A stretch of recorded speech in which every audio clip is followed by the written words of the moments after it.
देश आज अपना 76वां स्वतंत्रता दिवस मना रहा है। इस मौके पर प्रधानमंत्री नरेंद्र मोदी ने ऐतिहासिक लाल किले पर झंडा फहराया। देश को संबोधित करते हुए प्रधानमंत्री ने स्वतंत्रता सेनानियों को भी याद किया।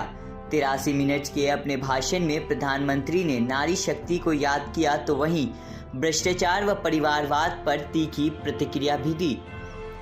प्रधानमंत्री मोदी ने कहा कि अमृत महोत्सव में देशवासियों ने बढ़ चढ़कर हिस्सा लिया।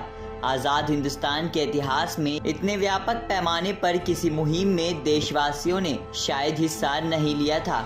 वहीं विभाजन विभीषिका स्मृति दिवस पर बोलते हुए प्रधानमंत्री ने कहा, कल 14 अगस्त को भारत ने विभाजन विभीषिका स्मृति दिवस को भी भारी मन से मनाया। आज़ादी के समय तमाम आकांक्षाएं जताई जा रही थी कि भारत टूट जाएगा, बिखर जाएगा, लेकिन सभी आकांक्षाएं निर्मूल साबित हुईं।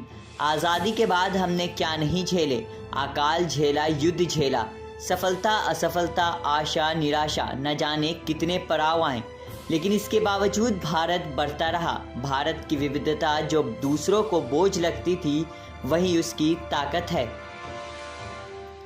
वहीं आगे प्रधानमंत्री मोदी कहते हैं, भारत में सामूहिक चेतना का पूर्ण जागरण हुआ है। आज़ादी के इतने दशकों के बाद पूरे विश्व का भारत की तरफ देखने का नज़रिया बदल गया है। विश्व भारत की तरफ गर्व से देख रहा है, अपेक्षा से देख रहा है। दुनिया समस्याओं का समाधान भारत की धरती पर देखना चाहती है। विश्व उम्मीद लेकर जी रहा है। उसे दिखने लगा है कि उम्मीदें पूरे होने का सामर्थ्य कहाँ है। वहीं प्रधानमंत्री ने आने वाले 25 सालों के लिए 5 प्रण भी दिए। उन्होंने कहा, 75 का कालखंड कितना भी शानदार रहा हो, संकट और चुनौतियों वाला रहा हो, उसके बावजूद आज जब हम अमृत काल में प्रवेश कर रहे हैं, तब अगले 25 वर्ष हमारे देश के लिए बहुत महत्वपूर्ण है। इसलिए आज जब मैं लाल किले से देश के 130 करोड़ भारतीयों की शक्ति को याद करता हूं, तो मुझे लगता है कि आने वाले 25 साल में हमें 5 प्रण पर अपने संकल्पों और समर्थ को केंद्रित करना होगा। पहला प्रण, जब देश बड़े संकल्प लेकर ही चलेगा, बहुत बड़े संकल्प लेकर चलना होगा। यह संकल्प विकसित भारत। दूसरा प्रण, अगर किसी भी कोने में गुलामी का एक भी अंश अगर अब भी है तो उसे किसी भी हालत में बेचने नहीं देना है।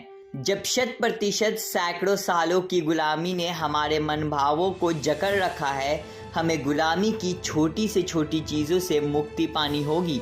तीसरा प्रण, हमें हमारी विरासत पर गर्व होना चाहिए, क्योंकि यही विरासत है जिसने कभी भारत को स्वर्णिम काल दिया था। इस विरासत के प्रति हमें गर्व होना चाहिए। चौथा प्रण वह है कि एकता और एकजुटता। 130 करोड़ देशवासियों में एकता की ताकत एक भारत श्रेष्ठ भारत के सपने के लिए है। 5वां प्रण, नागरिकों का कर्तव्य। इसमें प्रधानमंत्री भी बाहर नहीं होता, मुख्यमंत्री भी बाहर नहीं होता, क्योंकि वह भी नागरिक है।